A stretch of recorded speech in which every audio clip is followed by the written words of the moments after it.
بتقوى الله فقد فاز المتقون المؤمنون حيث قال تبارك وتعالى في كتابه الكريم يا أيها الذين آمنوا اتقوا الله حق تقاته ولا تموتن إلا وأنتم مسلمون يا أيها الناس اتقوا ربكم الذي خلقكم من نفس واحدة وخلق منها زوجها وبث منهما رجالا كثيرا ونساء واتقوا الله الذي تساءلون به والأرحام إن الله كان عليكم رقيبا يا أيها الذين آمنوا اتقوا الله وقولوا قولا سديدا يصلح لكم أعمالكم ويغفر لكم ذنوبكم ومن يطع الله ورسوله فقد فاز فوزا عظيما أما بعد فإن أصدق الحديث كتاب الله وخير الهدي هدي محمد صلى الله عليه وسلم وشر الأمور محدثاتها وكل محدثة في الدين بدعة وكل بدعة ضلالة وكل ضلالة في النار. Ikhwatal iman rahimakumullah, marilah kita senantiasa menjadi hamba-hamba Allah Ta'ala yang pandai bersyukur pada Allah atas segala nikmat dan karunia yang begitu banyak yang kita rasakan. Di antara nikmat yang begitu besar yang kita rasakan adalah kita berada di atas keimanan dan di atas keislaman. Kita berdoa kepada Allah Subhanahu wa taala, semoga Allah senantiasa menjaga iman dan Islam kita hingga akhir hayat kita kelak. Kemudian salawat salam semoga tercurah limpah pada Nabi kita Muhammad sallallahu alaihi wasallam beserta keluarganya, para sahabatnya, berikut juga dengan pengikutnya yang setia di atas ajaran dan tuntunan beliau hingga yaumil qiyamah.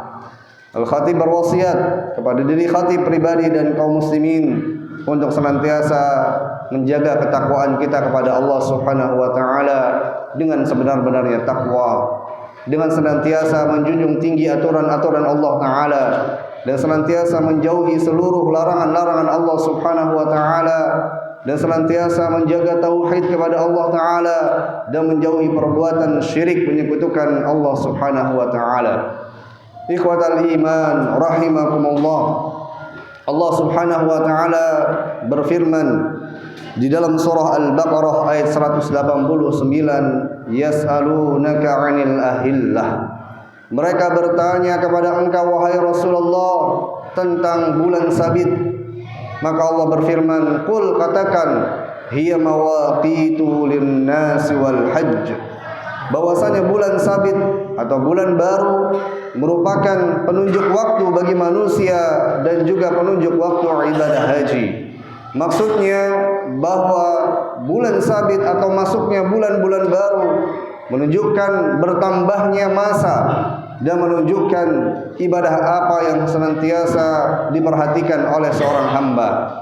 Ikhwatal iman rahimakumullah, hal ini menunjukkan bahwasanya tatkala kita memasuki waktu yang baru, maka kita perhatikan amal ibadah apa yang hendaknya kita lakukan di masa dan waktu tersebut. Pada hari ini kita berada pada hari keempat dari bulan Muharram 1448 Hijriah. Allah perkenankan kita memasuki tahun yang baru. Allah perkenankan kita untuk melewati usia di kehidupan dunia ini. Maka tentunya kita mengetahui bahwa bulan Muharram ini adalah bulan yang istimewa, karena dia adalah termasuk satu dari 4 bulan haram, bulan yang telah Allah muliakan. Dalam sabda Nabi sallallahu alaihi wasallam, beliau berkata, inna zamana qad istadara ka hayatihi yauma khalaqas samawati wal ard. Sesungguhnya zaman ini telah berputar sebagaimana mestinya semenjak Allah Ta'ala ciptakan langit dan bumi. As-sanatu 12. Sesungguhnya 1 tahun berjumlah 12 bulan. Minha arba'atun hurum. Di antara 12 bulan tersebut ada 4 bulan haram. Thalathun mutawaliyat, 3 bulannya berurut, yaitu adalah Dzulqa'dah, Dzulhijjah dan Muharram, wa Rajab Mudhar baina Jumada wa Sya'ban, dan bulan Rajab yang dikenal dengan Mudhar yang terletak di antara Jumadal Akhir dan bulan Sya'ban. Ikhwatal iman rahimakumullah, maka bulan Muharram ini adalah satu rangkaian dari 3 bulan yang berturut-turut dari rangkaian bulan-bulan yang dimuliakan oleh Allah Subhanahu wa taala. Dinamakan dengan Muharram karena bulan ini diambil dari haram, yang artinya larangan. Maksudnya adalah bahwa pada bulan tersebut Allah Subhanahu wa taala melarang terjadinya pertumpahan darah.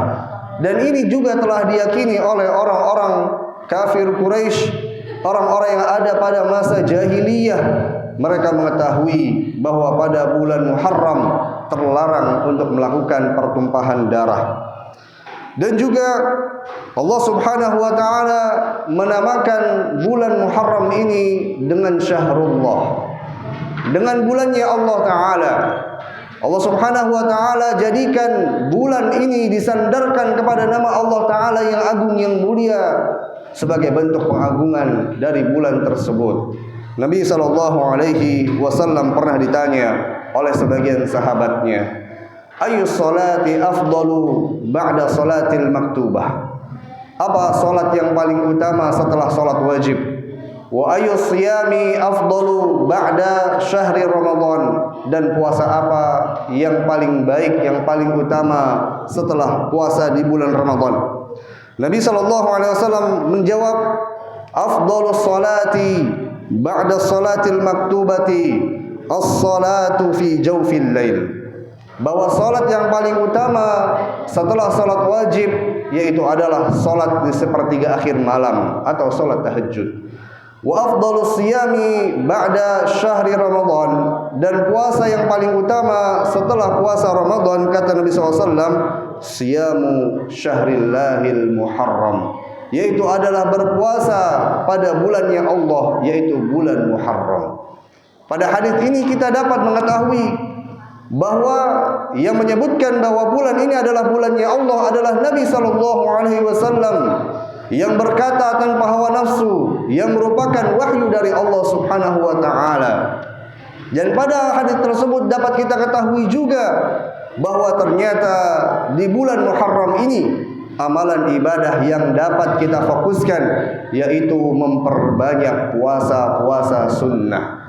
Ikhwatal iman rahimakumullah, mengapa di bulan Muharram ini amalan puasa-puasa sunnah begitu ditekankan? Sebagian ulama mengatakan yang pertama, karena Muharram adalah bulan pertama dari bulan-bulan Hijriyah, dari 12 bulan Hijriyah yang akan dilewati oleh seorang hamba.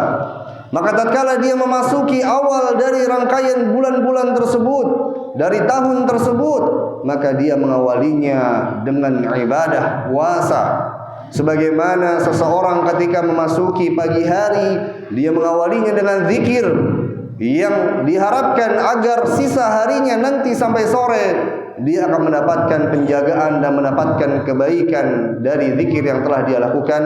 Maka puasa-puasa di bulan Muharram ini menjadi pengawal ibadah-ibadah di tahun ini, dan semoga nantinya sampai akhir tahun Hijriah kita berada di atas kebaikan dan berada di atas ketaatan pada Allah Ta'ala. Ikhwatal iman rahimakumullah. Kemudian yang kedua, mengapa ibadah puasa menjadi ibadah yang difokuskan di bulan Muharram ini? Karena tentunya di bulan Muharram ini Allah Ta'ala telah melarang terjadinya pertumpahan darah. Dilarangnya seseorang untuk melakukan kisos, dilarangnya seseorang untuk melakukan perpecahan, pertikaian antara sesama. Maka dengan itu ibadah puasa adalah ibadah yang relevan, ibadah yang sesuai dengan larangan tersebut, di mana tatkala seseorang berpuasa maka dia menahan hawa nafsunya. Tatkala seseorang berpuasa maka dia berusaha untuk menekan egonya, untuk menekan syahwatnya, untuk menekan keinginan-keinginan dunianya yang bersifat hawa nafsu. Maka ibadah puasa menjadi salah satu sebab untuk seseorang tidak melakukan perbuatan-perbuatan dosa, tidak melakukan perbuatan-perbuatan yang bersifat hawa nafsu dan syahwat. Ikhwatal iman rahimakumullah. Kalau kita perhatikan sejarah pada bulan haram ini dalam masalah ibadah puasa, maka kita fokuskan pada tanggal 10-nya, yaitu yang disebut dengan Yaum Asyura, hari Asyura. Di mana pada hari Asyura ini orang-orang Yahudi di Mekah mereka juga ternyata sudah berpuasa. Bahkan orang-orang kafir Quraisy juga mereka berpuasa. Tidak lupa juga Nabi kita yang mulia sallallahu alaihi wasallam sebelum beliau diangkat menjadi seorang nabi, beliau juga terbiasa puasa pada hari Asyura atau pada hari ke-10 dari bulan Muharram. Hal ini telah dikabarkan oleh Ummul Mukminin Aisyah radhiyallahu taala anha, beliau mengatakan, "Kana yaum Asyura adalah hari Asyura tersebut tasumuhu Quraisyun fil jahiliyah." Orang-orang Quraisy mereka berpuasa pada masa jahiliyah. Wa kana Nabi sallallahu alaihi wasallam yasumuhu. Demikian juga Nabi sallallahu alaihi wasallam berpuasa pada tanggal 10 Asyura. Kemudian ketika Nabi sallallahu alaihi wasallam Allah Subhanahu wa taala perintahkan untuk berhijrah, berpindah dari kota Mekah menuju kota Yathrib atau Madinah. Lalu kemudian Nabi SAW mendapati orang-orang Yahudi yang ada di Madinah, mereka juga berpuasa pada hari Asyura. Maka kemudian Nabi SAW bertanya kepada para sahabatnya, "Ma hadza?" Apa ini? Maka kemudian para sahabat menjawab, "Hadza yaumun." Ini adalah hari anjallahu fihi Musa, di mana Allah Subhanahu wa taala selamatkan Nabiullah Musa alaihi salam, wa aghraqa fihi Fir'aun, dan kemudian Allah tenggelamkan Fir'aun, wa fasamahu Musa syukran. Maka kemudian Nabi Musa berpuasa pada 10 Asyura atau pada 10 Muharram sebagai bentuk kesyukuran kepada Allah taala. Maka kemudian Nabi SAW menjawab, "Nahnu ahaqqu bi Musa minkum." Sungguh kami ini lebih berhak, kami sebagai kaum muslimin lebih berhak dibandingkan kalian wahai orang-orang Yahudi untuk berpuasa, untuk bersyukur pada Allah Ta'ala atas diselamatkannya Nabiullah Musa alaihissalam dari kejaran Fir'aun. Fasamahu wa amara bisiyamihi. Maka kemudian Nabi SAW berpuasa dan memerintahkan para sahabatnya untuk berpuasa pada hari Asyura. Bahkan awal mulanya perintah tersebut adalah suatu kewajiban, adalah suatu perintah yang tidak boleh ditinggalkan. Semua kaum muslimin di Madinah dan di Makkah, semua yang ada pada zaman tersebut sebelum diwajibkannya puasa Ramadan, mereka diperintahkan untuk melaksanakan puasa Asyura. Hal ini dikabarkan dalam riwayat sahabiyah Rubai' binti Muawwidh radhiyallahu taala anha. Beliau mengatakan, "Arsalan Nabi sallallahu alaihi wasallam ghadata Asyura ila qural Ansar." Bahwa Nabi sallallahu alaihi wasallam mengutus pada siang hari tanggal 10 Muharram utusan menuju kaum Ansar. Kemudian mereka berkata, "Man asbaha muftiran falyutimma baqiyata yaumih." Maka siapa yang pagi hari dia tidak puasa, maka hendaknya dari siang ini dia menahan dirinya dari makan dan minum sampai nanti terbenam matahari. Wa man asbaha sha'iman falyasum. Dan siapa yang dari pagi hari sudah puasa, tidak makan dan minum, maka teruskanlah puasanya sampai nanti terbenamnya matahari. Qalat, kemudian Rubai' berkata, "Fakunna nasumuhu ba'd." Maka kemudian kami berpuasa setelahnya. Wa nusawwimu sibyanana, bahkan kami mengajarkan anak-anak kami untuk berpuasa. Wa naj'alu lahumul lu'bata minal 'ihn, bahkan kami sampai membuat mainan yang terbuat dari kapas. Fa idza baka ahaduhum 'ala at-ta'ami a'tainahu. Kalau seandainya anak-anak kami tersebut menangis karena lapar, maka kami berikan mainan tersebut hatta yakuna 'indal iftar, sehingga nanti sampai waktunya berbuka puasa dan mereka makan dan minum bersama kami. Ikhwatal iman rahimakumullah. Maka puasa pada tanggal 10 Asyura ini awalnya adalah sebuah kewajiban. Namun kemudian setelah Allah Subhanahu wa taala turunkan perintah puasa di bulan Ramadan, maka puasa Asyura tersebut menjadi sunnah dan menjadi pilihan bagi kaum muslimin. Nabi SAW bersabda, "Man syaa'a shamahu wa man syaa'a tarakahu." Siapa yang mau berpuasa, silahkan berpuasa. Dan siapa yang tidak mau berpuasa atau meninggalkannya, maka silahkan dia meninggalkannya. Ikhwatal iman rahimakumullah. Ini menunjukkan bahwasanya puasa Asyura begitu ditekankan. Yang awalnya wajib, namun kemudian setelah itu diberikan pilihan atau sunnah. Dijadikan sebagai amalan yang sunnah, yang tidak mendapatkan hukuman apabila ditinggalkan, namun dia mendapatkan kerugian karena tidak mendapatkan keutamaannya. Nabi SAW bersabda, "Siyamu yaumi Asyura," berpuasa pada hari Asyura. "Inni ahtasibullaha," aku berharap kepada Allah Ta'ala, "an yukaffiras sanata allati qablah." Semoga dengan puasa tersebut menggugurkan dosa 1 tahun yang lalu. Ikhwatal iman rahimakumullah. Siapa di antara kita yang tidak berlumuran dosa? Siapa di antara kita yang setiap harinya tidak menabung dan menambah dosanya? Maka kesempatan nanti di tanggal 10 Asyura atau 10 Muharram, hendaknya kita tidak meninggalkan ibadah puasa ini.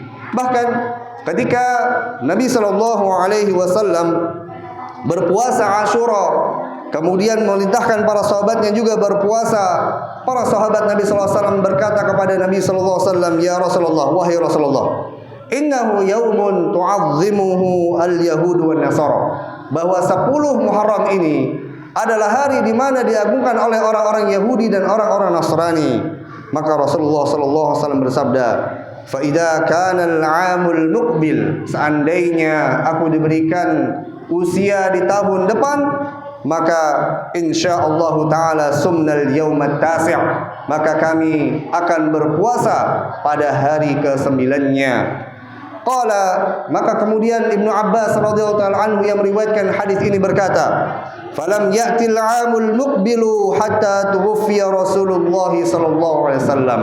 Belum sampai tahun depan, kemudian Allah telah mewafatkan beliau sallallahu alaihi wasallam. Namun demikian, ucapan beliau tetap menjadi petunjuk bagi umatnya. Maka barang siapa yang ingin menyempurnakan puasa Asyura, dia juga berpuasa pada tanggal 9-nya yang disebut dengan Tasu'a. Sebagai bentuk apa? Sebagai bentuk penyelisihan terhadap orang-orang Yahudi. Karena Nabi sallallahu alaihi wasallam dalam banyak riwayat, dalam banyak sabdanya memerintahkan umatnya untuk senantiasa menyelisihi orang-orang Yahudi. Nabi SAW bersabda, "Khaliful Yahuda," selisihilah orang-orang Yahudi, "fa innahum la yusalluna fi ni'alihim."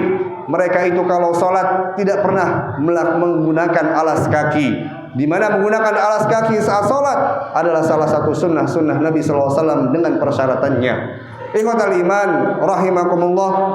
Sebagian ulama, sebagian fuqaha di antaranya Imam Ahmad rahimahullah taala mengatakan, seandainya ada yang ingin juga berpuasa pada tanggal 11-nya atau disebut dengan ba'da Asyura, maka dipersilahkan agar dia mendapatkan keutamaan berpuasa di bulan-bulan atau banyak berpuasa di bulan Allah yang mulia ini, yaitu bulan Muharram.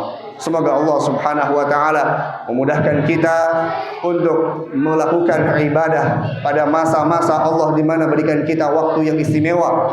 Semoga Allah Subhanahu wa taala jadikan setiap usia, setiap waktu yang Allah berikan pada kita untuk melakukan ibadah kepada Allah taala dan menjadikan ibadah sebagai prioritas dalam kehidupan kita, di samping kita memenuhi dan mencari tujuan-tujuan atau tujuan-tujuan yang bersifat duniawi. Yang sesungguhnya Allah Subhanahu wa taala tidaklah menciptakan kita, tidaklah menjadikan kita ada di dunia ini kecuali hanya untuk beribadah kepadanya. Aqulu qauli hadza wa astaghfirullahal azim li wa lakum wa lisairil muslimina min kulli dzamb fastaghfiruhu innahu huwal ghafurur rahim.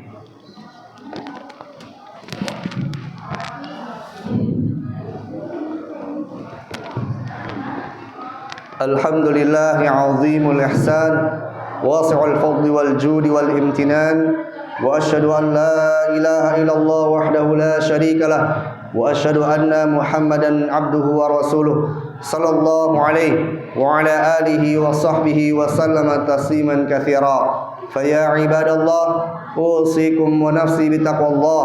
Faqad fazal muttaquna al-mu'minun. حيث قال تعالى يا أيها الذين آمنوا اتقوا الله حق تقاته ولا تموتن إلا وأنتم مسلمون. وقال تعالى ومن يتق الله يجعل له مخرجا. وقال تعالى إن الله وملائكته يصلون على النبي يا أيها الذين آمنوا صلوا عليه وسلموا تسليما.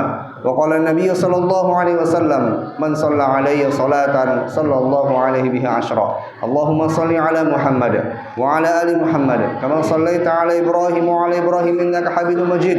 وبارك على محمد وعلى آل محمد كما باركت على إبراهيم وعلى إبراهيم إنك حميد مجيد. اللهم اغفر للمسلمين والمسلمات والمؤمنين والمؤمنات الأحياء منهم والأموات إنك سميع قريب مجيب دعوة يا قاضي الحاجات. اللهم أرنا الحق حقا وارزقنا اتباعه وأرنا الباطل باطلا وارزقنا اجتنابه. اللهم إنا نسألك الجنة وما قرب إليها من قول وعمل ونعوذ بك من النار وما قرب إليها من قول وعمل. اللهم أعز الإسلام والمسلمين ودمر أعداءك أعداء الدين يا ذا الجلال والإكرام. اللهم أصلح أحوال المسلمين. اللهم أصلح أحوال ولاة المسلمين لتطبيق كتابك وسنة رسولك صلى الله عليه وسلم. ربنا لا تزغ قلوبنا بعد إذ هديتنا وهب لنا من لدنك رحمة إنك أنت الوهاب. ربنا هب لنا من أزواجنا وذريتنا قرة أعين واجعلنا للمتقين إماما. ربنا آتنا في الدنيا حسنة وفي الآخرة حسنة وقنا عذاب النار. وصلى الله على نبينا محمد وعلى آله وصحبه وسلم تسليما كثيرا. وآخر دعوانا أن الحمد لله رب العالمين والله يعلم ما تصنعون. أقيموا الصلاة.